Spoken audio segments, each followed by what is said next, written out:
సముద్రంలో వేటకు వెళ్లినటువంటి మత్స్యకారులంతా కూడా అక్కడ 8 మంది సుమారు చిక్కుకున్నారు. దీంతో వాళ్ళ కుటుంబ సభ్యులు ఆందోళన వ్యక్తం చేస్తున్నారు.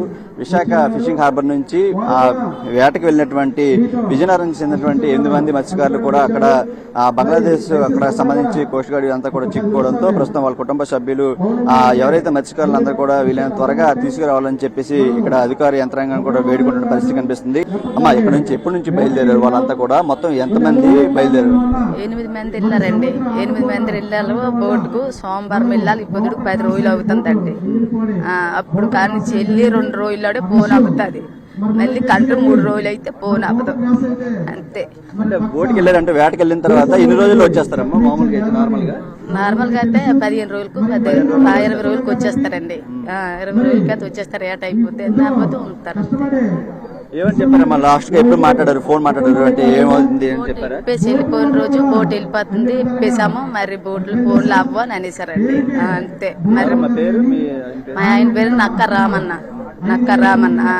ఆపరేషన్ అయిందండి. మొన్న వెళ్ళాను తీసుకొచ్చు. అంత ఆపరేషన్ అయింది. కావాలండి అతను చిన్నపిల్లలు కూలికారికి వెళ్ళిందని కాదు. చెప్పండి, బోట్లు ఎవరు ఉన్నారు అంటే వాళ్ళ పరిస్థితి ఎలా ఉంది? మీకు చివరిగా మాట్లాడినప్పుడు ఏమేమి మాట్లాడారు?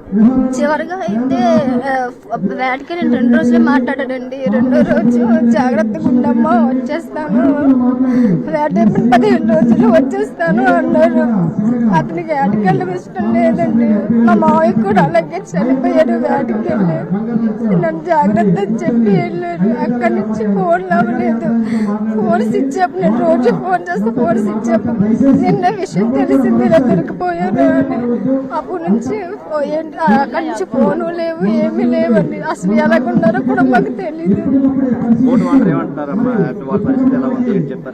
ఏం చెప్పలేదండి. వాటర్ అయితే మాకు మేము చేస్తామమ్మా, చేయాల్సింది మేము చేస్తాం, గాబర పడకండి అంటున్నారు. వాళ్ళ నుంచి ఫోన్ లేవు, స్విచ్ ఆఫ్ అని వస్తుంది.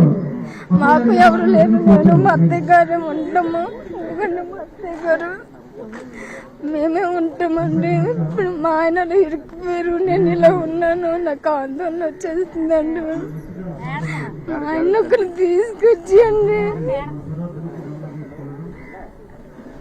ప్రస్తుతం ఈ ఘటనతో ప్రస్తుతానికి అయితే వాళ్ళంతా కూడా 8 మంది చిక్కుకున్నారు. మరోవైపు అధికార యంత్రాంగం కూడా వాళ్ళని సురక్షితంగా తీసుకొచ్చేందుకు కూడా అన్ని చర్యలు కూడా చేపట్టిన పరిస్థితి కనిపిస్తుంది. ఈ నేపథ్యంలోనే విశాఖ ఫిషింగ్ హార్బర్ లో ఈరోజు మత్స్యకార ఎవరైతే చిక్కుకున్నారో వాళ్ళ కుటుంబ సభ్యులతో ప్రస్తుతానికి అయితే సమావేశం ఏర్పాటు చేశారు. మరోవైపు అక్కడ ఉన్నటువంటి రాయబారులతో కూడా మాట్లాడుతున్న పరిస్థితి కనిపిస్తుంది. అమ్మ, చివరిగా వాళ్ళు ఎప్పుడు మీతో మాట్లాడారు అంటే ఎక్కడ సిచ్యువేషన్ ఎలా ఉంది ఏంటని చెప్తున్నారు?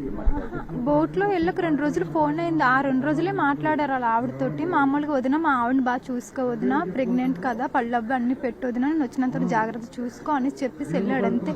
ఆ 2 రోజులు బోట్ల నుంచి కూడా అదే మాట చెప్తాడు. ఎప్పుడు అదే మాట చెప్తాడు. మా ఆవిడని బాగా చూసుకోవద్దునా, నేను బోట్ నుంచి వచ్చినంత వరకు అనేసి చెప్తాడు. అంతే. అదే లాస్ట్ మాట. ఆ తర్వాత చేసి ఒక ఫోన్ వచ్చింది మాకు. ఆ డ్రైవర్ వాళ్ళ ఆవిడ ఫోన్ చేసి ఇలాగా బోట్ నిన్న బోట్ ఇలా పట్టుకెళ్ళి అదే బోట్ దొరికిపోయిందట ఇలా అని చెప్పారు. ఎప్పుడు 8 మంది వెళ్తారు బోట్కి. ఎటువంటి భయపడాల్సిన అవసరం లేదు. మీరు ఎక్కడైతే చిక్కుకున్నారో మత్స్యకారులను వీళ్ళందరూ కూడా సురక్షితంగా ఇక్కడ తీసుకొస్తామని చెప్పేసి మరోవైపు అధికారులు కూడా వీటితో మీటింగ్ కూడా ఏర్పాటు చేయడం జరిగింది. ఏదేమైనప్పటికీ వీలైనంత త్వరగా బంగ్లాదేశ్ కోస్ట్ గార్డుకి చిక్కున్నటువంటి మత్స్యకారులను, విజయనగరం జిల్లాకు చెందినటువంటి మత్స్యకారులను సురక్షితంగా తీసుకుని వస్తారని వీళ్ళంతా కూడా ఎంతో ఆశ వ్యక్తం చేస్తున్నారు. ప్రసాద్తో చిరంజీవి, ఎన్టీవీ, విశాఖ నుంచి.